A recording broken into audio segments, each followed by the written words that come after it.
Welcome to Investors Guide. You're watching ET Now. Thank you for joining us on the show this week.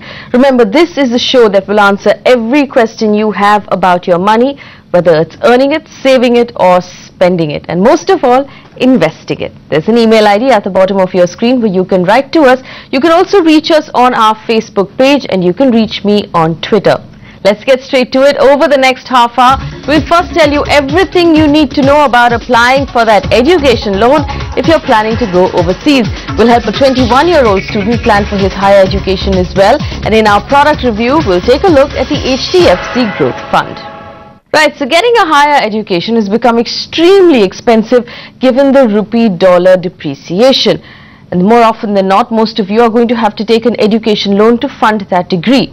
Now, getting the loan is not the difficult part, but picking a loan among all of the options you have in the market today, that's the tough part. There are a lot of tiny details you need to pay attention to. Now, is there a checklist that you can use? Well, there is one. We've put together a report that will list out everything you need to know about education loans, from interest rates to repayment options, before you make your decision. Take a look. Young Opal Shah is seeking a way to fulfill her academic dream.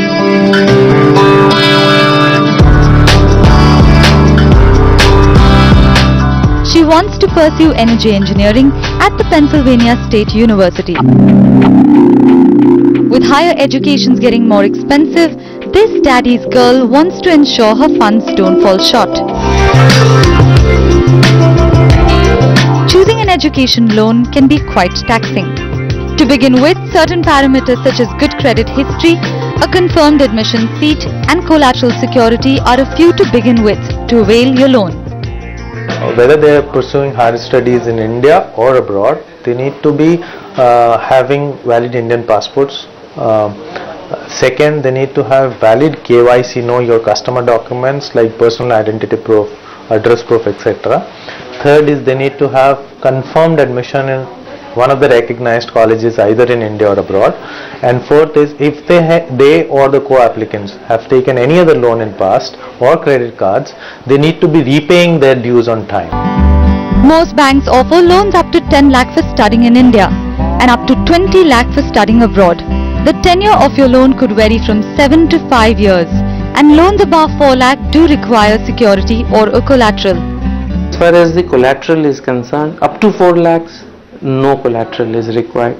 Between 4 and 7.5 lakhs, a guarantor with income sufficient to justify the loan is required, and above 7.5, appropriate collateral security is required. Now, the most common form of collateral that is used is people provide their parents' home as collateral to the education loan.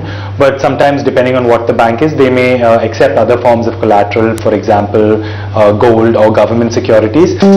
Collaterals such as fixed deposits, bonds and shares from blue chip companies are also considered. If you plan to study overseas, you can include your expenses like travel books and student housing in your loan application. Shopping around always gets you the best rates. However, you should choose a bank that takes less time to process your application and offers you flexible repayment options.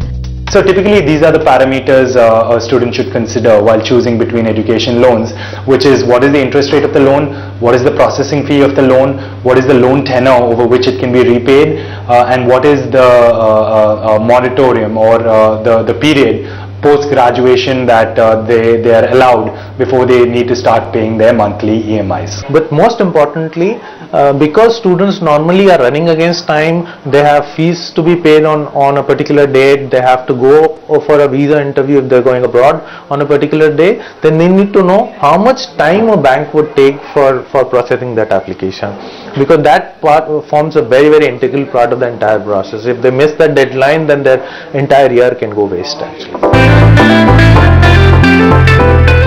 With keeping enough time to process your visa and loan application, remember your documentation could also be a complex process.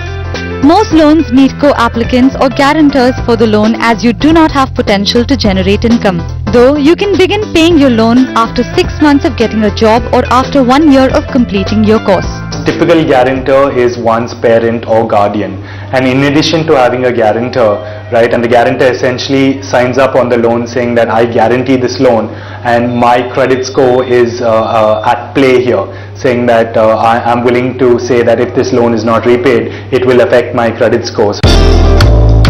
In some cases, banks may ask you to pay up simple interest, and after you have completed your course or your child has got a job, you can then start paying EMIs.